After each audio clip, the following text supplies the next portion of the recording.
चौकीदार की नौकरी थी। इनको उठाया गया, पुलिस ने उठाया और उसके बाद नामालूम अफराद ने उठाया और अब इनसे पूछे, इनकी ज़बानी पूछे कि इनसे किया क्या गया। फिर मैं वापस आता हूं आपके पास। बोलो जावेद। अस्सलाम वालेकुम जी, मेरा नाम जवेद अली है। मैं चौकीदार की नौकरी करता हूँ एजुकेशन डिपार्टमेंट में।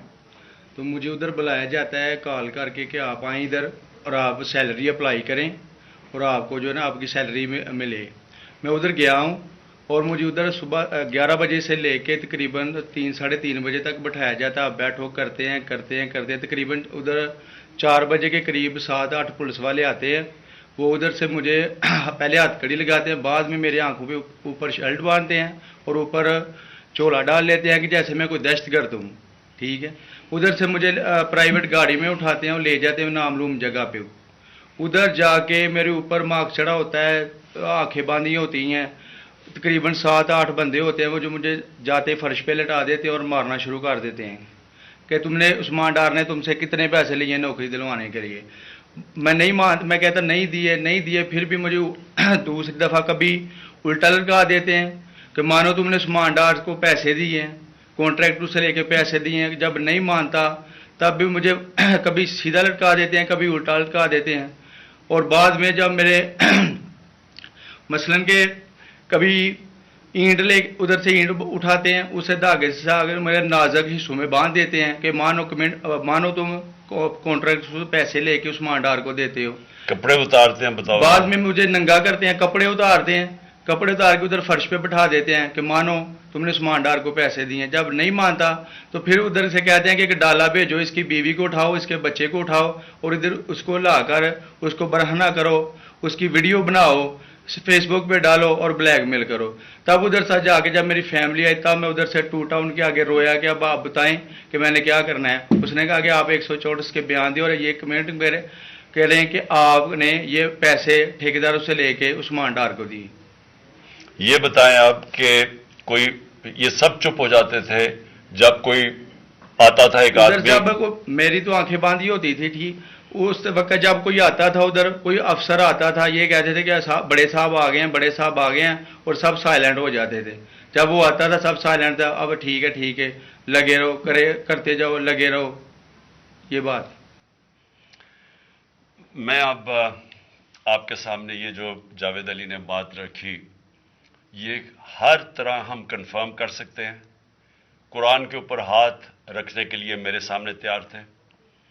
ये उस्मान डार को फंसाने के लिए, इसको करप्शन केसेस में लाने के लिए, ये सारी चीज़, ये जो इससे 164 का बयान दिलवाया गया और फिर बीवी बच्चों को साथ वाले कमरे में ला के इनको कहा कि उसको नंगा करेंगे। ये सीधी बात बताए, बीवी को कहा कि उसको नंगा करके उसकी तस्वीरें बनाएंगे और फिर फेसबुक पे चलाएंगे। मैं आज अपनी बड़े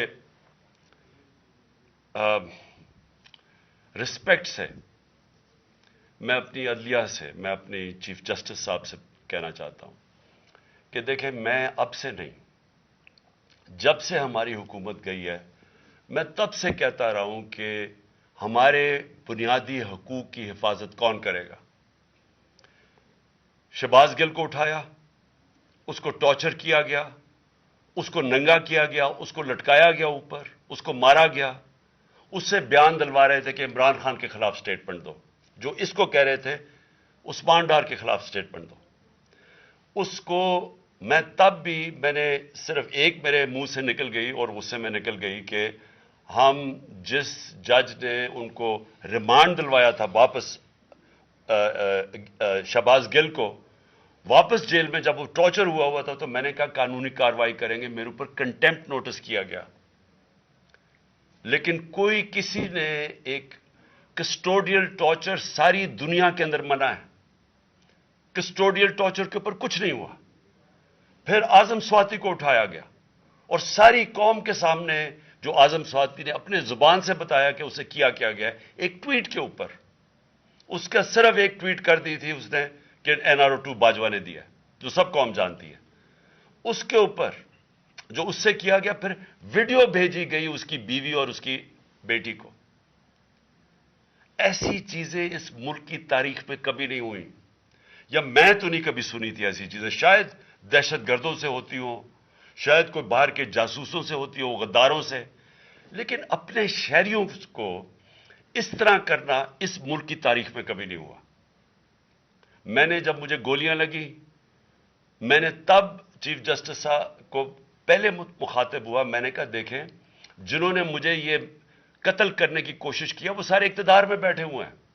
اس میں یہ جو ایک آدمی ڈرٹی ہیری جب سے جنرل باجوہ لے کے آیا یہاں, تب سے یہ تشدد شروع ہوا ہے. شہباز گل کا, اعظم سواتی کا, مجھے گولیاں لگی. یہ جو داستان آپ سن رہے ہیں, سوشل میڈیا کے بچوں سے پوچھیں, جب سے یہ آدمی آئے ان سے اٹھ کے کیا ہوا. ان کو بند کمروں میں کپڑے اتارے گئے, ذلیل کیا گیا. ایک ماں باپ نے مجھے کال کی, انہوں نے کہا ابھی تک ان کا بیٹا نارمل نہیں ہوا. اس سے اوپر اتنا تشدد کیا کہ وہ ابھی تک نارمل نہیں ہوا. اور میں ان کو کہا, جس طرح اس کو جاوید کو کہا میں نے سامنے آؤ, سب ڈرتے ہیں, نامعلوم افراد سے سب ڈرتے ہیں, اور کوئی کسی قسم کی پروٹیکشن کسی کو نہیں ہے, کیونکہ یہ قانون کے اوپر ہے, یہ جو مرضی کر لیں, کوئی ان کو بچانے والا نہیں ہے. کوئی جاوید جیسے انسانوں کو جب یہ کرتے ہیں, اس کو پھر دھمکیاں دی گئی کہ تم نے یہ بتانا کسی کو نہیں ہے, تو ہم یہ کر دیں گے, ہم تمہیں یہ مروا دیں گے. تو یہ اس ملک کی ہمارے پاس تو ایک ہی راستہ ہے, اور مجھے پتہ ہے کہ عدلیہ کے اوپر پورا اٹیک ہے, یہ مافیا کا. یہ پولیٹیشین نہیں ہے, یہ مافیا ہے جو ٹیپیں بناتا ہے ججز کی, جو ہر قسم کی بلیک میل کرتا ہے. انٹیریئر منسٹر ٹیپ چلا رہا ہے کسی کی, یہ بالکل غیر قانونی چیز ہے. وہ جج کی ٹیپ چلا رہا ہے, وہ اس کی مریم وہ ٹیپ چلا رہی ہے کسی ارشد ملک جج کی, کبھی ثاقب نثار کی ٹیپ چل رہی ہے. یہ کسی مہذب معاشرے میں یہ چیزیں نہیں ہوتی. یہ کنٹرول کے لیے, عدلیہ کو کنٹرول کے لیے صرف یہ سارے حربے استعمال کیے جا رہے ہیں. میں آج اس پلیٹ فارم سے اپنے چیف جسٹس اور اپنی ہائر جوڈیشری کو امید تو صرف آپ سے رہ گئی ہے. اس وقت جو جس طرح کا ظلم کیا جا رہا ہے, یہ نامعلوم افراد جو کر رہے ہیں اس ملک کے ساتھ, اور خاص طور پہ جو ڈرٹی ہیری آئے, میری ساری انہوں نے, یہ کیسے ہو سکتا ہے کہ میری جو ساری جے آئی ٹی کی رپورٹ تھی, جو انہوں نے فورینسک ایویڈنس جمع کی ہوئی تھی, وہ ساری ختم کر دی ہے. ان 4 آفیسرز کو پھر اوپر بٹھا دیا جن کے اوپر پروسیکیوٹر جنرل نے کہا تھا کہ انہوں نے میری جے آئی ٹی کی ایویڈنس سیبوٹاج کرنے کی کوشش کی. اس نے ٹیررزم کورٹ کو بتایا ہے, ان کو واپس لا کے اوپر بٹھا دیا ہے. یعنی اس سے انصاف ملے گا, ساری ایویڈنس ختم کر دی ہے.